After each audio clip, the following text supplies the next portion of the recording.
이 아침 주시는 말씀은 여호수아 15장 13절에서 19절 말씀입니다. 구약 342면 여호수아 15장 13절에서 19절 말씀 함께 합독하시겠습니다.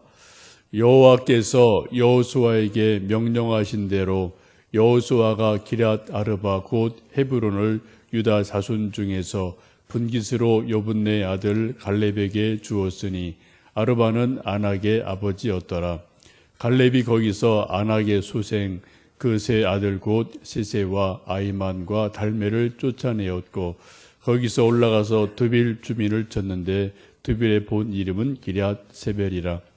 갈렙이 말하기를 기럇 세벨을 쳐서 그것을 점령하는 자에게는 내가 내 딸 악사를 아내로 주리라 하였더니 갈렙의 아우 그니스의 아들 뿜니엘이 그것을 점령함으로 갈렙이 자기 딸 악사를 그에게 아내로 주었더라. 악사가 출가할 때에 그에게 정하여 자기 아버지에게 밭을 구하자 하고 나귀에서 내리매 갈렙이 그에게 묻되 내가 무엇을 원하느냐 하니 이르되 내게 복을 주소서. 아버지께서 나를 네겝 땅으로 보내시오니 샘물도 내게 주소서 하매 갈렙이 윗샘과 아랫샘을 그에게 주었더라. 아멘. 우리 함께 지금 말씀 읽고 있는 여호수아 14장, 15장 계속해서 말씀 이어지는 것은 가나안 정복 전쟁을 하는 중에 이제 각 지파별로 좀 부분적으로 구획된 제비 뽑은 땅을 점령하는 그런 말씀을 보고 있습니다.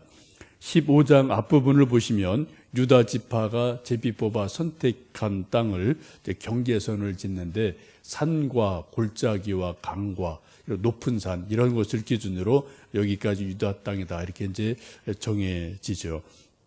지금도 우리나라를 보면은 어떤 경기도, 충청도, 경상도, 전라도 이렇게 어떤 도계를 정할 때 대개 옛날부터 정해진 기준이 강이라든지 큰 산이라든지 골짜기를 중심으로 해서 도계 혹은 군 이런 경계가 지어지는 것을 볼 수 있습니다. 이런 것은 예나 지금이나 자연물을 이용해서 하나의 선을 이렇게 긋는 모습을 볼 수가 있습니다. 이때 유다 지파의 이제 전체적인 지도자가 갈렙으로 소개가 되어지고 또 이제 갈렙이 40년 전에 모세로부터 약속받은 헤브론 땅을 이제 다시 점령하는 그러한 말씀이 오늘 그 앞에 있는 부분과 오늘까지 계속해서 연결되어져 있습니다. 14절, 15절 말씀을 다시 한번 16절까지 말씀 읽어보시겠습니다. 갈렙이 거기서 아낙의 소생 그 세 아들 세세와 아이만과 달메를 쫓아내었고 거기서 올라가서 드빌 주민을 쳤는데 드빌의 본 이름은 기럇 세벨이라. 갈렙이 말하기를 기럇 세벨을 쳐서 그것을 점령하는 자에게는 내가 내 딸 악사를 아내로 주리라 하였더니 갈렙이 이제 드디어 헤브론 땅을 점령을 합니다. 헤브론 땅에 용사였던 아낙 소생의 세 아들 이름이 나오죠. 세세, 아이만, 달메라는 그런 아주 거대한 사람들, 이 거인들을 쫓아내고 드디어 이제 헤브론이라는 땅을 점령을 하게 됩니다. 그리고 그 다음 옆에 있는 또 다른 성을 점령하게 되는데 그 성 이름이 드빌이라고 소개되어 있습니다. 그 뜻은 책의 마을이라고 이제 설명을 하는데요. 하여튼 드빌이라는 그 이웃에 있는 성을 점령하게 되는데 이 성을 점령할 때 갈렙이 깜짝 제안을 하게 되죠. 자기가 직접 앞에 서서 이 성을 점령하는 것이 아니라 누구든지 드빌이라는 성을 점령하는 자에게는 내가 큰 상을 주겠다. 근데 그 상이 돈이나 금이 아니라 내 딸을 주겠다라고 말을 합니다. 영웅인 갈렙의 딸을 얻는다는 것은 그 당시 사람들의 큰 영광임에 틀림이 없습니다. 그래서 아주 깜짝 제안을 하게 되죠. 여러분 왜 이 갈렙이 드빌이라는 성을 공격해서 점령하는 사람에게는 황금이나 돈을 주는 것이 아니라 왜 내 딸을 주겠다라고 이런 깜짝 제안을 했을까요? 갈렙이 나이가 많아서 힘이 좀 붙어서요, 또 용기가 떨어져서요, 그렇지 않다고 봅니다. 아마도 자기와 비전이 같은 사람, 자기를 닮은 용기 있는 사람, 또 어떤 민족을 사랑하는 사람, 이런 사람을 찾고 싶었기 때문에 이 드빌이라는 성을 누가 점령하면 그 장수에게, 그 용감한 사람에게 내 딸을 주겠다라고 제안을 하게 됩니다. 요즘도 가끔 우리 어른들이나 뭐 회사의 어떤 뭐 사장님이나 또 세상에서 어떤 선배들이 가끔 우리 후배나 자녀들에게 어떤 과제를, 약간 좀 어려운 과제를 주면서 이거 좀 누가 좀 해보겠어라고 이렇게 은근히 어떤 일을 이제 맡길 때가 있고, 누가 좀 자원할 사람이 있나 알아볼 때가 은근하게 있고 종종 있습니다. 왜 그렇습니까? 뭐 그 상사나 사장님이 힘이 없어서도 아니고요, 정보가 없어서도 아니죠. 한번 떠보기 위한 겁니다. 이 젊은 사람 가운데, 후배 가운데 정말 용기 있는 사람, 또 의지가 있는 사람, 꿈이 있는 사람, 어떤 그 용맹한 사람, 그러한 사람을 알아보기 위해서, 찾기 위해서 약간 어려운 어떤 일을 어떤 후배들에게 이렇게 던져서 누가 좀 해보겠느냐라고 제안하는 일들이 종종 있습니다. 그래서 유능한 사람을 찾고 또 후계자를 찾기도 하고 열심 있는 사람을 찾아내는 일들이 뭐 요즘도 종종 있습니다. 지금 갈렙도 드빌이라는 성을 점령할 사람이 누가 있느냐, 이것을 점령하는 사람에게는 내 딸 악사를 주겠다, 사위로 삼겠다라는 제안을 하면서 또 자기 뒤를 이어갈 그러한 용사, 꿈꾸는 사람, 용맹한 사람, 그러한 사람을 지금 찾기를 원하고 있음을 보게 됩니다. 아마 여러 사람이 제안을 받고 등장을 했을 것 같은데, 결국 그 드빌 성을 쳐서 점령한 사람의 이름이 나오는데, 그 사람은 조카 온니엘이라고 소개가 되어집니다. 이 조카 온니엘은 이제 나중에 사사기로 넘어가서 보면은 이제 여러 가지 또 여호수아가 죽고 한동안 여러 가지 혼란스러운 일들이 이스라엘에 일어나게 되는데, 그때 첫 번째 제1대 사사로 세움받는 사람이 바로 이 온니엘이라는 사람인 것을 사사기로 넘어가면은 볼 수가 있습니다. 뭐 그런 거죠. 영웅은 영웅을 알아보는 거죠. 그래서 지금 갈렙이 드빌성을 공격해서 점령할 사람을 발굴하고 찾아내고, 그 사람이 나중에 갈렙도 죽고 여호수아도 죽고 2세대 지도자가 다 죽고 난 다음에 이제 또 지도자가 없는 상황에서 어려움이 있을 때 초대 첫 사사로 쓰임받는 놀라운 일이 바로 이 조카 온니엘을 통해서 이루어지는 것을 볼 수가 있습니다. 그래서 한 가지 재미있는 것은 이 조카 온니엘과 자기 딸 악사가 결혼하게 되는데, 이때 결혼하는 딸 악사가 아버지에게 요청하는 그러한 일들이 있게 되죠. 그럼 18절, 19절 말씀을 읽어 보시겠습니다.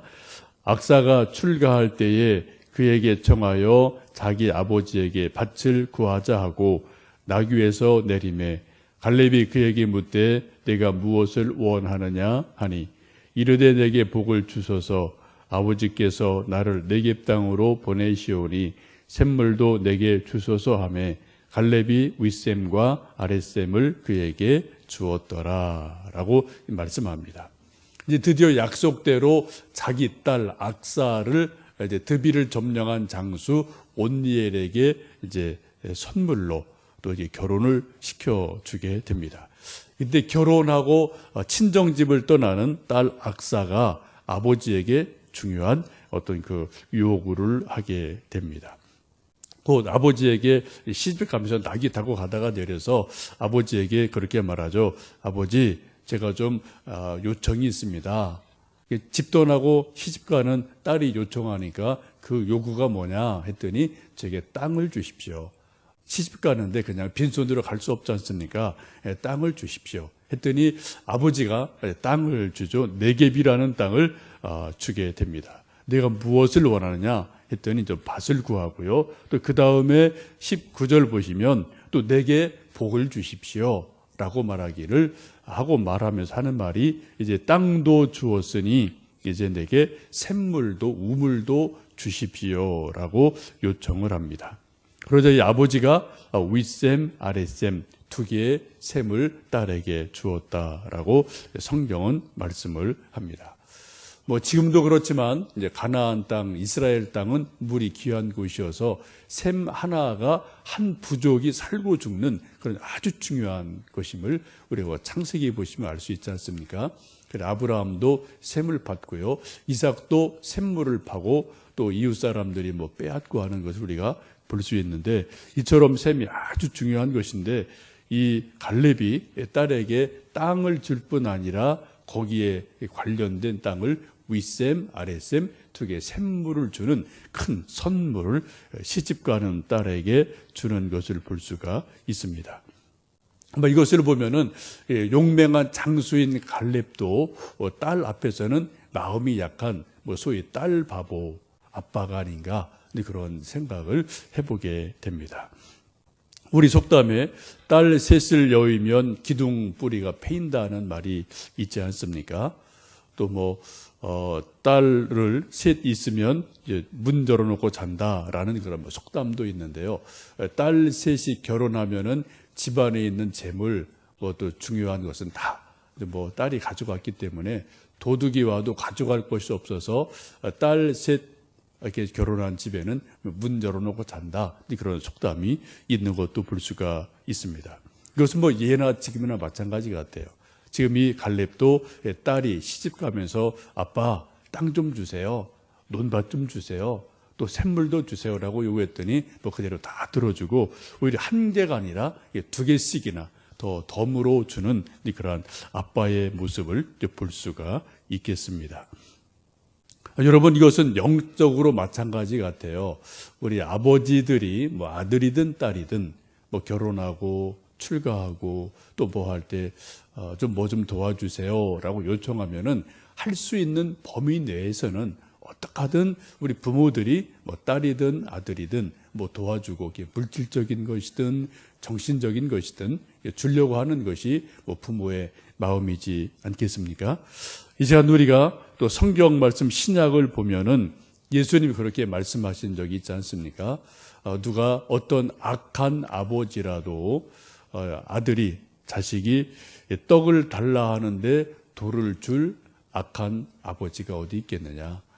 또 생선을 달라 하는데 전갈이나 뱀을 주는 아버지가 어디 있겠느냐? 하물며 하늘에 계신 하나님 아버지께서 구하는 자들에게 좋은 것을 주시지 않겠느냐라고 말씀을 하십니다. 이 아침 여러분, 이 이스라엘의 영웅인 갈렙이 드빌리성을 점령하는 한 청년에게 자기 딸을 귀한 선물로 주고, 또 시집가는 딸이 요구하는 밭을 주고 땅을 주고, 또 더불어서 윗샘 아랫샘 샘물을 넉넉하게 주는 아버지의 마음을 기억하시면서 동시에 하나님 아버지도 우리가 구하는 것들을 넉넉하게 주시는 좋은 하나님 아버지임을 기억하시면 좋겠습니다. 이 아침 기도하실 때 하나님, 갈렙도 딸에게 땅을 주고 또 윗샘 아랫샘 좋은 선물을 주었습니다. 예수님 말씀하신 것처럼 떡을 달라 하는 자에게 누가 돌을 주며 또 생선 달라고 하는 자녀에게 누가 뱀을 주겠습니까? 전갈을 주겠습니까? 세상의 아버지도, 세상의 악한 사람도 그렇게 하지 않습니까? 하나님 아버지, 이 시간 우리가 구하오니 저에게, 우리에게, 우리 자식에게 이러이러한 귀한 은혜를 주십시오. 선물을 주십시오. 그럼 믿음으로, 예수님 말씀을 의지하고 믿음으로 우리 기도할 것을 구하시면 좋겠습니다. 이 땅에 필요한 건 여러분 구하시고요. 하나님, 이 땅에 필요한 이러한 저러한 직장도 우리 자녀에게 주시고, 일터도 주시고, 건강도 주십시오. 또 영적인 것도 여러분 우리가 기도해야 될 당연한 중요한 일이지 않겠습니까? 성령 충만하게 해 주십시오. 하나님의 은혜를 크게 누리는 내 영혼이 되게 해 주십시오. 또 하나님 그렇게 원하시는 한 생명이 천하보다 귀하다 하셨는데 한 영혼을 구원할 수 있는 누군가 전도 대상자를 알게 하시고 떠오르게 하시고 그 전도 열매를 맺을 수 있도록 나를 포도나무 가지로 삼아 주십시오. 오늘 또 우리나라 지도자 뽑는 선거일인데요. 우리나라를 잘 갈렙처럼 잘 섬길 수 있는 그런 온젤 같은 사람이 많이 세워지는 선거일이 되어서 우리나라 앞으로 통일한국을 준비할 좋은 하나님의 일꾼들 세워지게 해 주십시오. 기도하는 가운데 하나님의 은혜를 우리 개인적으로, 우리도 교회적으로, 우리도 국가적으로 받는 귀한 은혜가 기도하는 우리에게 임할 수 있기를 간절히 원합니다. 함께 기도하겠습니다.